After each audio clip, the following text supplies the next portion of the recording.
BNR gold and diamonds తరుగు తక్కువ బంగారం ఎక్కువ ఇప్పుడు మన వైజాగ్లో.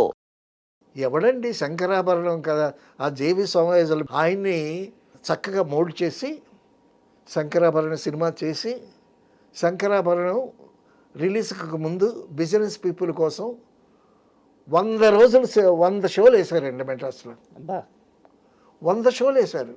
ఎవరు కొనలేదు. అందరూ సినిమా చూడటం బాగుంది అది ఇది అనుకుంటున్నారు కానీ ఎవరు కొనట్లేదు. అప్పుడు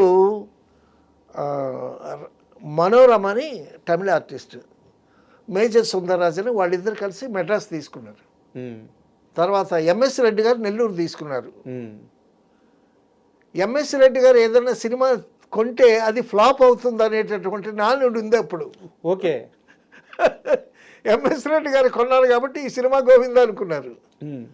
అలాగలాగా చాలా తక్కువ రేట్లకి అమ్మాడు ఏడిది నాగేశ్వరరావు గారు. విజయవాడలో దుర్గా కళామందిర్ అనుకుంటా ఆ సినిమా కొద్దిగా పికప్ అవుతుంది.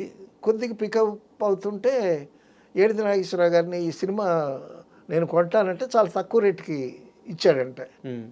ఆయన కోట్లు సంపాదించాడు ఆ సినిమా మీద. Sankarabharanam Telugu film before Sankarabharanam, after Sankarabharanam. Sankarabharanam నచ్చని ప్రేక్షకుడు ఉండడండి sir. Before Telugu cinema, after Telugu cinema మాత్రమే కాదు సార్. అవును, శంకరాభరణకు ముందు తెలుగు జాతి, శంకరాభరణం తరువాత తెలుగు జాతి కూడా. డెఫినెట్గా. తర్వాత అండి శంకరాభరణం చూసి చాలామంది తల్లులు వాళ్ళ ఆడపిల్లలకి డ్యాన్సులు నేర్పించారంట. కరెక్ట్.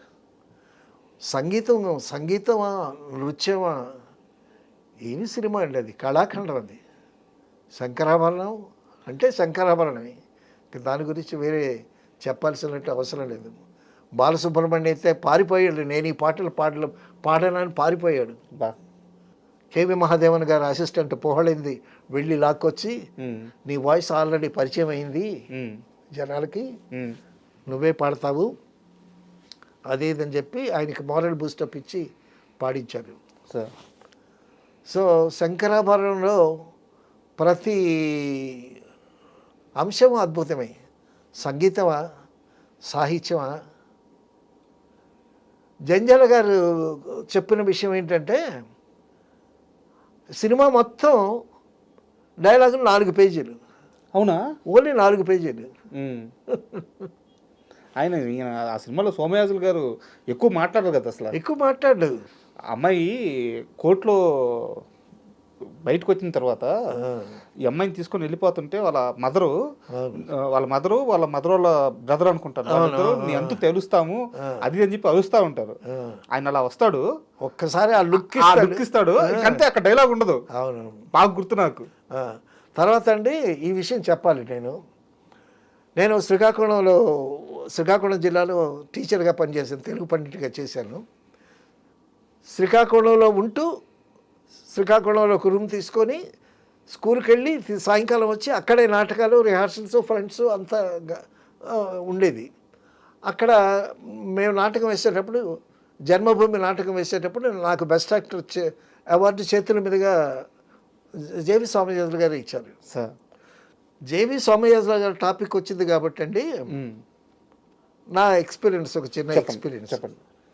సిరిశ్రీములో జేవి సోమయాజులు గారు తమ్ముడు జేవి రమణమూర్తి, ఆయన ఒక పూజారి వేషం వేశాడు. ఓకే. ఆయన సత్యనారాయణతో ఒక డైలాగ్ చెప్తాడు. ఆ డైలాగ్ ఏంటంటే మూగది అయినటువంటి జయప్రద గురించి. ఆ డైలాగు పుట్టినప్పుడు పుత్తడి బొమ్మలో ఉంటే పుట్టింది హైమ కాదు, సాక్షాత్తు ఆండాలే వెలిసింది అనుకున్నాయా రుద్రయ్య అని జేవి రమణమూర్తి సత్యనారాయణతో డైలాగ్ చెప్తాడు. అప్పుడు విశ్వనాథ్ గారు నన్ను పక్కకి పిలిచి, ఏమయ్యా రమణమూర్తి ఎంత న్యాచురల్గా డైలాగ్ చెప్పాడయ్యా అని అన్నాడు ఆయన. అనేసరికి నేనన్నా, సార్ రమణమూర్తి ఏంటండి, రమణమూర్తి అన్నయ్య ఒకడు ఉన్నాడండి శ్రీకాకుళంలో, జేవి సోమయాజులు అని, ఆయన అద్భుతమైనటువంటి నటుడండి, కీర్తిశేషులులో మురారి వేసేవాడు. తర్వాత కాళరాత్రి నాటకంలో అతను విలన్ క్యారెక్టర్ వేస్తాడండి, కళ్ళలో పాయిజనస్ లుక్స్ కనిపిస్తాయండి ఉమ్. నాటకంలో, అంత అద్భుతమైనటువంటి నటుడు అని విశ్వనాథ్ గారితో నేను చెప్పటం జరిగింది. అయితే ఆ అద్భుతానికి మీరు కూడా ఒక మార్గం వేశారు, శంకరాభరణం అనే అద్భుతానికి. మార్గం అని అన్నాను నేను. ఆ, నాకు తెలిసిన ఒక విషయం ఆయన దగ్గర చేరవేశాను. సార్. సో అటువంటి గొప్ప స్టేజ్ మీద అద్భుతమైనటువంటి ఆర్టిస్ట్ జేవి సోమయాజులు, రావణమూర్తి, వాళ్ళు they are very famous for Kanyasulkam. కొన్ని వేల నాటకాలు ఆడుంటారు కన్యాశుల్కం నాటకాల్లో. అటువంటి జేవి సోమయాజులు తీసుకొచ్చి ఆ క్యారెక్టర్కి ఫిట్టింగ్ చేసి, ఆ క్యారెక్టర్కి ముందు నాగేశ్వరరావు గారిని అనుకున్నారు, కృష్ణరాజు గారిని అనుకున్నారు. ఉమ్. శంకరాభరణంలో. శంకరాభరణానికి ఉమ్. కృష్ణరాజు గారు అన్నాడు, ఏమండి నేను వేసే వేషానికి ఈ వేషానికి కుదరదు, నన్ను ఆడియన్స్ రిసీవ్ చేసుకోరు ఆ వేషంలో. కరెక్ట్ ఆయన నేను. చాలా ఫ్రాంక్గా చెప్పాడు ఆయన. అవును. అలాగే అనుకుని తర్వాత అండి ఒక క్యారెక్టరు డెస్టినీ అండి. ఒక మంచి క్యారెక్టరు ఎవరిని భరించాలో వాడినే భరిస్తుంది. ఉమ్. ఏంటండి JV Somayajulu overnight he became a star. Um. Gummadi గారు ఏమన్నారు తెలుసా జేవి సోమయాజుల్ని, ఏమండి ఇన్నేళ్ల బట్టి మేము సంపాదించినటువంటి పేరు మీరు ఒక్క సినిమాతో సంపాదించారండి అని అన్నారు. సినిమా అటువంటి సార్, అటువంటిది ఆయన యాక్టింగ్ కానీ. ఆ. తర్వాత వాళ్ళ ఇంట్లో జేవి సోమయాజులు గారు, వాళ్ళ నలుగురు బ్రదర్స్ అండి. జేవి సోమయాజుల పెద్దాడు, రమణమూర్తి, శ్రీరామూర్తి, మరొక నలుగురు బ్రదర్స్.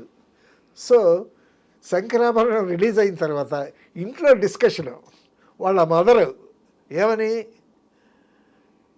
రమణమూర్తితో, ఒరే రమణ, ఈ సోమయాజులు నటించిందే ఉందిరా అందులో, ఇంట్లో ఎట్లా ఉంటాడో అట్లాగే సీరియస్గా ఉన్నాడు రా.